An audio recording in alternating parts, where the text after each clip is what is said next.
There are the four types of sentences according to structure. First, the simple sentence. Second, the compound sentence. Third, the complex sentence. And lastly, the compound complex sentence.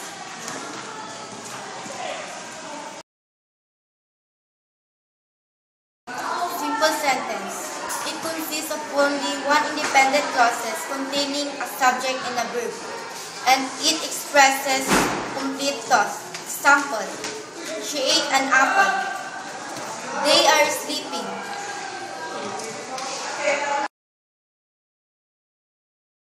Compound sentence.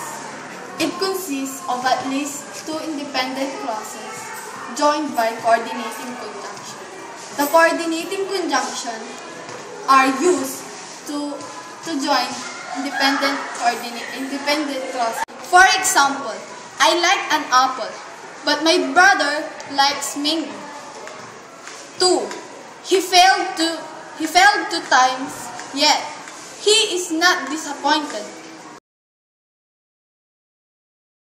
Complex sentence. It consists of one independent clauses and at least one independent clauses joined by subordinating conjunction, such as because, although, since, when, unless, etc. Or relative pronoun, that, who, which. For example, you can pass the test unless you study for it. I met a boy who had helped me.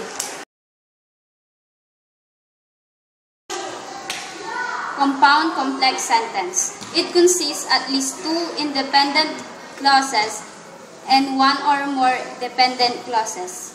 Example: he went to college and I went to a market where I bought a book. 2. I like mathematics, but my brother likes biology because he wants to be a doctor.